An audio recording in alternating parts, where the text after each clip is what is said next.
കെട്ടായി രാജ്യം. നിയന്ത്രണ രേഖയിലും വ്യോമമാർഗവും പാകിസ്ഥാൻ പ്രകോപനം തുടരുന്നതിനിടെ രാജ്യം അതീവ ജാഗ്രതയിൽ തുടരുകയാണ്. ഡൽഹിയിൽ നിർണായക യോഗങ്ങൾ ചേരുന്നുണ്ട്. ആഭ്യന്തരമന്ത്രി അമിത്ഷാ BSF, CISF DGമാരുമായി കൂടിക്കാഴ്ച നടത്തുന്നുണ്ട്. പ്രതിരോധ മന്ത്രി രാജ്നാഥ് സിംഗ് സേനാ മേധാവികളുമായി കൂടിക്കാഴ്ച നടത്തി. ഇന്നലെയും ഇന്ന് പുലർച്ചെയുമായുള്ള പാകിസ്ഥാന്റെ മിസൈൽ ഡ്രോൺ ആക്രമണ നീക്കം ഒന്നുപോലും ലക്ഷ്യം കണ്ടില്ല. നിയന്ത്രണ രേഖയിലെ പാക് ഷെല്ലാക്രമണത്തിൽ 2 പേർ കൊല്ലപ്പെട്ടു. സാംബയിൽ നുഴഞ്ഞുകയറ്റ ശ്രമം നടത്തിയ 7 ഭീകരരെ സൈന്യം വധിച്ചു. സംഘർഷ സാഹചര്യത്തിൽ IPL മത്സരങ്ങൾ മാറ്റിവെച്ചു. TG സജിത്ത് ആണ് വാർത്തയുടെ വിശദാംശങ്ങളുമായി ചേരുന്നത്.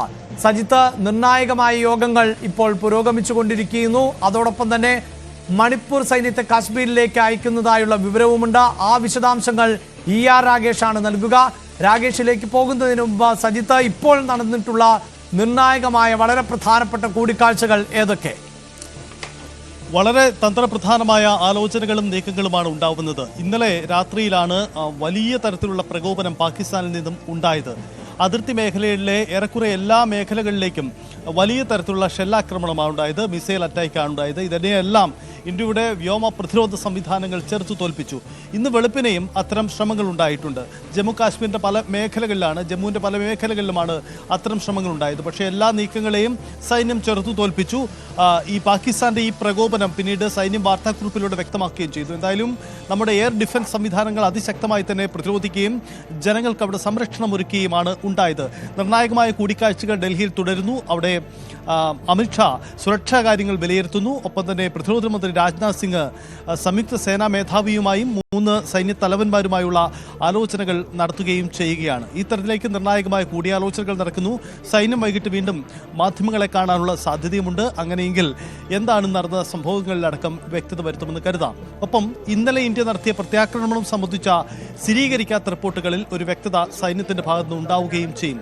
പാകിസ്ഥാനിലേക്ക് കടന്നു കയറി ഇന്ത്യ ആക്രമണം നടത്തി എന്ന കാര്യം പാകിസ്ഥാൻ ഔദ്യോഗികമായി നിഷേധിക്കുകയാണ്. പ്രത്യേകിച്ച് കറാച്ചി തുറമുഖവുമായി ബന്ധപ്പെട്ട് ഉയർന്ന വിഷയങ്ങളിൽ രാവിലെ കറാച്ചി തുറമുഖത്തിന് നേരെ ഇന്ത്യ ആക്രമണം നടത്തി എന്ന വാർത്ത പാകിസ്ഥാൻ നിഷേധിച്ചു. തൊട്ടു പിന്നാലെ തന്നെ ഒരു മണിക്കൂറുകൾക്ക് പുറം തന്നെ വീണ്ടും കറാച്ചി തുറമുഖത്തിന് വ്യാപകമായ നാശനഷ്ടമുണ്ടായി എന്ന് കറാച്ചി പോർട്ട് ട്രസ്റ്റിന്റെ ഔദ്യോഗിക ട്വിറ്റർ എക്സ് അക്കൗണ്ടിൽ അവർ പോസ്റ്റ് ചെയ്തു.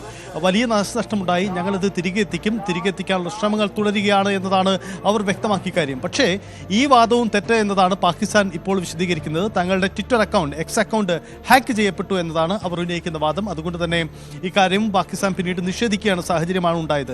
എന്തായാലും പാകിസ്ഥാനിലെ തന്ത്രപ്രധാനമായ ഇടങ്ങളിലേക്ക് ഇന്ത്യ ആക്രമണം നടത്തിയോ എന്ന കാര്യത്തിൽ സൈന്യം വ്യക്തത വരുത്തുമെന്നാണ് നമ്മൾ പ്രതീക്ഷിക്കുന്നത്. എന്തായാലും ഇന്ത്യയുടെ പ്രതിരോധ സംവിധാനങ്ങൾ അതിശക്തമായി തന്നെ മുന്നോട്ട് പോവുകയാണ്. പാകിസ്ഥാന്റെ ആകാശ വെച്ച് തന്നെ അവരെ വെടിവെച്ചു തീർക്കുന്നു എന്നതായിരുന്നു സാഹചര്യം. അതിശക്തമായ പ്രതിരോധ സംവിധാനങ്ങൾ. അതിൻ്റെ ഇടയിലാണ് ഇന്ത്യ പാകിസ്ഥാന്റെ തന്ത്രപ്രധാന മേഖലകളിലേക്ക് വലിയ തരത്തിലുള്ള സൈനിക നീക്കം നടത്തിയത്. പ്രത്യേകിച്ച് ഡ്രോണുകളും മിസൈലും ഉപയോഗിച്ചുകൊണ്ടുള്ള നീക്കം നടത്തി എന്നതാണ് റിപ്പോർട്ടുകൾ. ഇക്കാര്യത്തിൽ സ്ഥിരീകരണം വൈകിട്ട് സൈന്യം തന്നെ നടത്തുമെന്ന് നമുക്ക് പ്രതീക്ഷിക്കാം. എന്തായാലും തന്ത്രപ്രധാനമായ യോഗങ്ങൾ ഡൽഹിയിൽ തുടരുകയാണ്.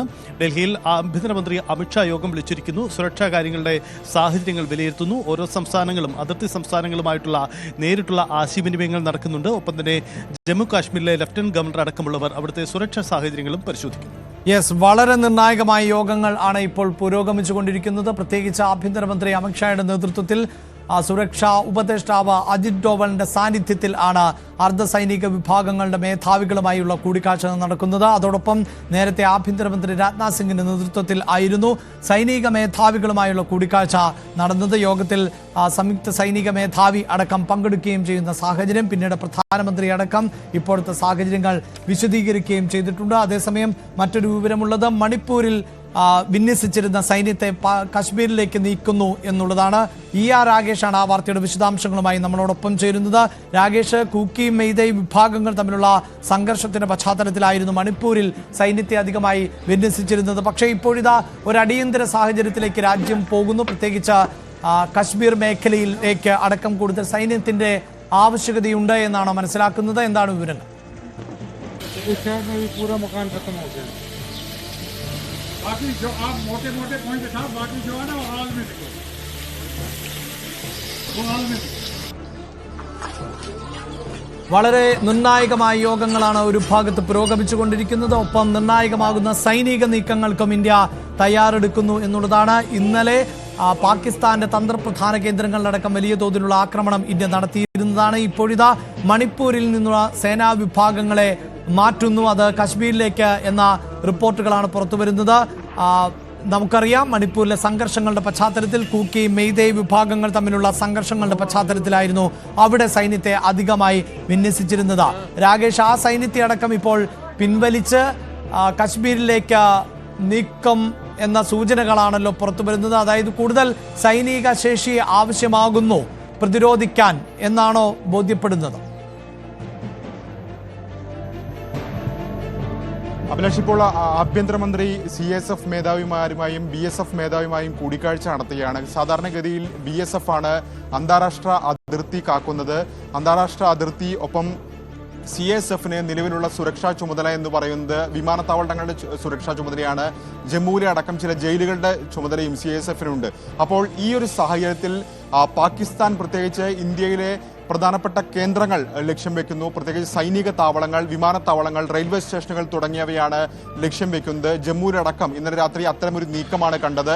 ഇതിന്റെ അടിസ്ഥാനത്തിലാണ് BSF മേധാവിമാർ ഒപ്പം തന്നെ CISF മേധാവിമാർ എന്നിവരുമായി ഇപ്പോൾ കൂടിക്കാഴ്ച നടത്തുന്നത്. ഏതായാലും മണിപ്പൂരിൽ നിന്നടക്കം കൂടുതൽ സൈന്യത്തെ ഇങ്ങോട്ട്, അതായത് പടിഞ്ഞാറൻ അതിർത്തിയിലേക്ക് മാറ്റുന്നതിനുള്ള ആലോചനകളും ഈ ഘട്ടത്തിൽ നടക്കുന്നുണ്ട്. അത്തരം നീക്കങ്ങളും ഉടനടി ഉണ്ടാകും. ഏതായാലും അക്കാര്യങ്ങളും കേന്ദ്ര സർക്കാർ ആലോചിക്കുന്നുണ്ട്. ഏതായാലും ഇന്നിപ്പോൾ രാജ്നാഥ് സിംഗും നിർണായകമായ ചില കൂടിക്കാഴ്ചകൾ നടത്തി. അതിലൊന്ന് ഏറ്റവും പ്രധാനപ്പെട്ടത് 3 സേനാ മേധാവിമാരെ കണ്ടു. അത് കഴിഞ്ഞ് DRDO മേധാവിയുമായി കൂടിക്കാഴ്ച നടത്തി. ഇനി സംയുക്ത സേനാ മേധാവിയുമായും കൂടിക്കാഴ്ച നടത്തും എന്നാണ് ഇപ്പോൾ അറിയിച്ചിട്ടുള്ളത്. അങ്ങനെ നിർണായക ചർച്ചകൾ ഡൽഹി കേന്ദ്രീകരിച്ചുകൊണ്ട് നടക്കുകയാണ്. ഏതായാലും പടിഞ്ഞാറൻ അതിർത്തിയാണ് പ്രധാനമായും പാകിസ്ഥാൻ ലക്ഷ്യം വയ്ക്കുന്നത്. ഗുജറാത്ത് ഒപ്പം തന്നെ പഞ്ചാബ്, രാജസ്ഥാൻ അതിർത്തികളിലാണ് ഇന്നലെ ഇത്തരത്തിൽ ഡ്രോണുകൾ ഉപയോഗിച്ചും മിസൈലുകൾ ഉപയോഗിച്ചും ഒക്കെ തന്നെ ആക്രമണത്തിന് ശ്രമം നടന്നത്. ആ നീക്കങ്ങളൊക്കെ തന്നെ പ്രതിരോധിച്ചിരിക്കുന്നു സേനാ വിഭാഗങ്ങൾ. പക്ഷേ അവിടെ കൂടുതൽ സേനയെ വിന്യസിക്കേണ്ടതുണ്ട്. അത്തരം ആലോചനകളാണ്, ചർച്ചകളാണ് ഈ ഘട്ടത്തിൽ ഇപ്പോൾ നടന്നുകൊണ്ടിരിക്കുന്നത്. യെസ്, അതോടൊപ്പം തന്നെയാണല്ലോ രാകേഷ്, വലിയ തോതിലുള്ള നുഴഞ്ഞുകയറ്റ നീക്കങ്ങൾ ഇപ്പോഴും തുടർന്നുകൊണ്ടിരിക്കുന്നു. രാകേഷ് സൂചിപ്പിക്കുന്ന പോലെ ഈ അതിർത്തി സംരക്ഷിക്കുന്ന സേനാ വിഭാഗങ്ങൾ അവർ അവിടെ ജാഗ്രത പുലർത്തുന്നു. പാകിസ്ഥാന്റെ ഭാഗത്ത് നിന്നുണ്ടാകുന്ന ഷെല്ലാക്രമണങ്ങളെ തടയുന്നു. അവിടെ വെടിയുതിർക്കുന്നുണ്ട് ഇന്ത്യൻ പോസ്റ്റുകൾക്ക് നേരെ. അതെല്ലാം തുടരുന്നതിനിടയിലാണല്ലോ കൂടുതൽ ഭീകരരെ ഇന്ത്യയിലേക്ക് ഇതിന്റെ മറവിൽ കയറ്റിവിടുന്നതിനുള്ള, നുഴഞ്ഞു കയറ്റത്തിനുള്ള അവസരമൊരുക്കുന്ന സാഹചര്യം ഉണ്ടാകുന്നത്. അതുകൂടി തടയുകയാണല്ലോ നമ്മുടെ സേനാ വിഭാഗങ്ങൾ.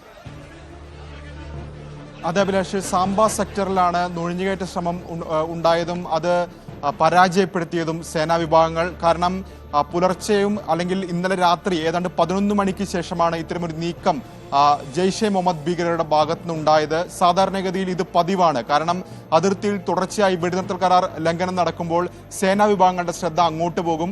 അപ്പോൾ പാക് പട്ടാളം അവരുടെ പിന്തുണയോടുകൂടി തന്നെ ഭീകരരെ ഇന്ത്യയിലേക്ക് കയറ്റുന്നതാണ് പതിവ്. സാംബ അതിർത്തി എന്ന് പറയുന്നത് അന്താരാഷ്ട്ര അതിർത്തിയാണ്.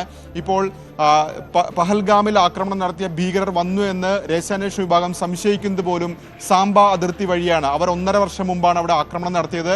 അതിന് സമാനമായ രീതിയിൽ ഇപ്പോൾ കൂടുതൽ ഭീകരരെ ഇന്ത്യയിലേക്ക് അയക്കുന്നു. അതിനുള്ള നീക്കമാണ് നടന്നത്. അങ്ങനെ 7 പേരെ ഏതായാലും സുരക്ഷാ സേന വധിച്ചു. അതിന്റെ ദൃശ്യങ്ങളും പുറത്തു വരികയും ചെയ്തിട്ടുണ്ട്.